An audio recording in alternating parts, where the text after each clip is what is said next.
Assalamualaikum warahmatullahi wabarakatuh. Perkenalkan, saya Bella Sinta, NIM 22075132. Saya dari Prodi Pendidikan Kesejahteraan Keluarga. Baiklah, saya akan mempresentasikan hasil makalah saya mengenai administrasi kurikulum.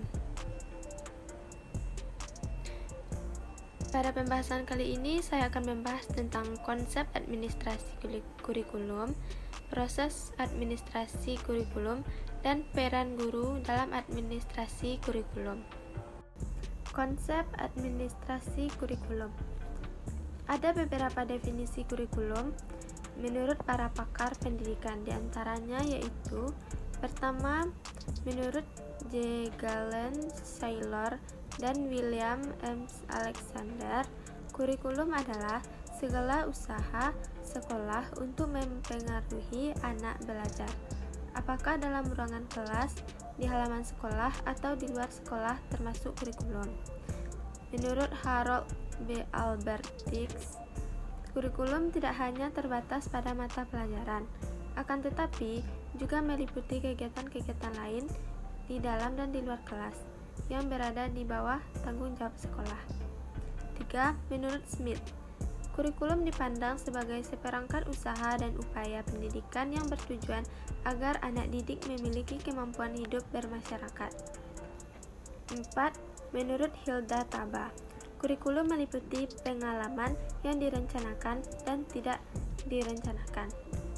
Jadi, kurikulum merupakan seperangkat rencana dan pengaturan pendidikan atau pengajaran dan hasil pendidikan atau pengajaran yang harus dicapai oleh anak didik. Kegiatan belajar mengajar, pemberdayaan sumber daya pendidikan dalam pengembangan kurikulum itu sendiri.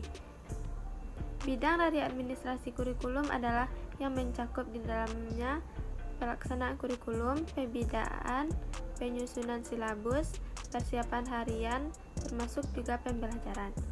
Tujuan kurikulum pembelajaran secara umum, lembaga pendidikan bertujuan untuk meningkatkan partisipasi umat dalam melaksanakan tugas pendidikan guna membentuk insan kamil.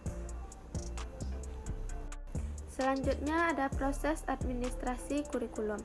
Ada beberapa proses administrasi kurikulum, yaitu sebagai berikut. Yang pertama ada perencanaan. Perencanaan kurikulum sebagian besar dilaksanakan dan ditentukan oleh Departemen Pendidikan Nasional di tingkat pusat. Ini berarti bahwa di tingkat daerah dan sekolah tidak ada perencanaan kurikulum. Perencanaan kurikulum yang dilakukan oleh Departemen Pendidikan Nasional di tingkat pusat meliputi hal-hal berikut, yaitu penyusunan, program dan pengembangan kurikulum yang terdiri atas landasan program dan pengembangan kurikulum, garis-garis besar program pengajaran, dan pedoman pelaksanaan kurikulum. Selanjutnya ada penyusunan pedoman teknis pelaksanaan kurikulum seperti pedoman penyusunan kalender pendidikan, pembagian tugas guru, penyusunan jadwal pelajaran, penyusunan program pengajaran, dan pedoman penyusunan persiapan pengajaran. Perencanaan kurikulum yang akan digunakan di sekolah seperti kurikulum tingkat satuan pendidikan harus berlandaskan kepada Pancasila sebagai falsafah negara dan Undang-Undang Dasar Negara 1945 yang mengamanatkan untuk mencerdaskan kehidupan bangsa. Untuk merumuskan kurikulum hendaknya diperhatikan prinsip-prinsip umum yang berlaku dalam pengembangan dan perumusan kurikulum itu sendiri, yaitu: yang pertama ada prinsip relevansi, kedua prinsip efektivitas, 3 prinsip efisiensi, 4 prinsip kontinuitas, dan 5 prinsip fleksibilitas. Yang kedua ada pelaksanaan. Kegiatan-kegiatan yang dilakukan guru dalam pelaksanaan kurikulum di sekolah meliputi: pertama, penyusunan program pengajaran semesteran atau catur bulan. Tujuan penyusunan program pengajaran semesteran atau catur bulan ini adalah untuk menjabarkan bahan pelajaran yang akan disajikan guru dalam proses belajar mengajar dan mengarahkan tugas yang harus ditempuh guru agar pengajaran dapat dilakukan secara bertahap, dan tepat. Fungsi program pengajaran semester atau catur bulan ini adalah sebagai pedoman bagi guru dalam penyelenggaraan pembelajaran selama 1 semester dan catur bulan. Kemudian sebagai bahan oleh kepala sekolah dan pengawas dalam melakukan pembinaan terhadap guru. Yang ketiga ada pengawasan. Pengawasan identik dengan kata controlling yang berarti pemeriksaan. Sedangkan dalam Kamus Bahasa Indonesia, pengawasan adalah penilaian dan penjagaan. Jadi pengawasan berarti mempertahankan dan menjaga dengan baik. Menurut Minarti, pengawasan adalah semua aktivitas yang dilaksanakan oleh pihak manajer dalam upaya memastikan bahwa hasil aktual sesuai dengan hasil yang direncanakan. Pengawasan adalah fungsi administratif bagi setiap administrator untuk memastikan bahwa apa yang dikerjakan sesuai dengan yang dikehendaki. Pengawasan itu meliputi pemeriksaan apakah semua berjalan sesuai dengan rencana yang dibuat, instruksi-instruksi yang dikeluarkan, dan prinsip-prinsip yang ditetapkan. Yang keempat, ada evaluasi. Dasar-dasar evaluasi kurikulum. Evaluasi kurikulum bermacam-macam tujuannya. Yang paling penting diantaranya ialah pertama, mengetahui hingga manakah siswa mencapai kemajuan ke arah tujuan yang telah ditentukan. 2. Melalui efektivitas kurikulum. 3. Menentukan faktor biaya, waktu, dan tingkat keberhasilan kurikulum. 4. Sering kita lihat bahwa kurikulum dirombak tanpa evaluasi yang sistematis. Jika evaluasi diadakan secara terus-menerus, mungkin tak perlu kurikulum diganti seluruhnya, akan tetapi dapat senantiasa diperbaiki dan disempurnakan serta disesuaikan dengan perkembangan zaman. Desain evaluasi.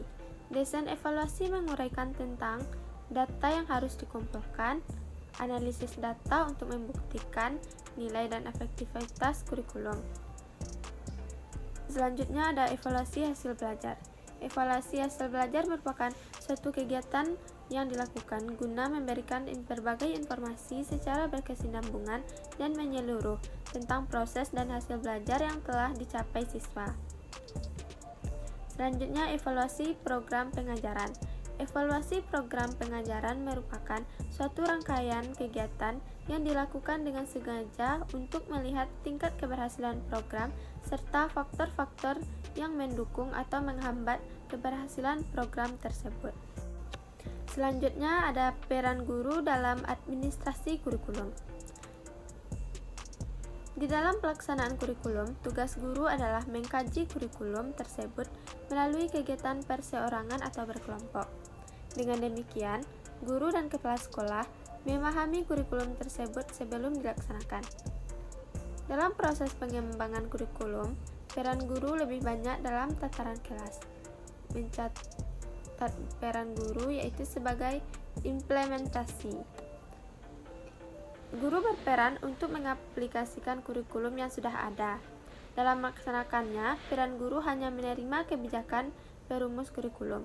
Guru tidak memiliki ruang baik untuk menentukan isi kurikulum maupun menentukan target kurikulum. Selanjutnya ada adapters. Guru berperan lebih dari sebagai pelaksana kurikulum, akan tetapi juga sebagai penyelaras kurikulum dengan karakteristik dan kebutuhan siswa dan kebutuhan daerah. Selanjutnya ada developers. Guru berwenang dalam mendesain kurikulum.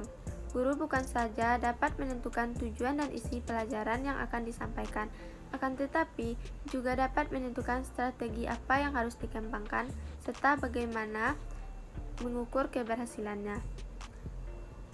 Selanjutnya ada researchers. Peran guru sebagai peneliti kurikulum. Peran ini dilaksanakan sebagai bagian dari tugas profesional guru yang memiliki tanggung jawab dalam meningkatkan kinerjanya sebagai guru. Dalam pelaksanaan peran sebagai peneliti, guru memiliki tanggung jawab untuk menguji berbagai komponen kurikulum. Tugas kewajiban guru yang utama adalah mendidik atau mengajar. Tetapi, agar tugas tersebut mampu mencapai tujuan pendidikan, maka guru harus melibatkan diri dalam masalah administrasi. Dalam hubungannya dengan kegiatan pengadministrasian, sebagaimana pendapat Mulyasa bahwa dalam pelaksanaan administrasi kurikulum mencakup di dalamnya program tahunan, program semester, program modul, program mingguan dan harian, program pengayaan dan remedial, dan perencanaan silabus. Sedangkan menurut Suharsimi Arikunto, bahwa hal-hal yang diserahkan kepada guru untuk direncanakan sehubungan dengan administrasi kurikulum adalah penyusunan program pengajaran, penyusunan satuan acara pelajaran, perencanaan nilai hasil belajar. Sekian presentasi dari saya. Bila ada salah mohon dimaafkan. Wabillahi taufik wa hidayah. Wassalamualaikum warahmatullahi wabarakatuh.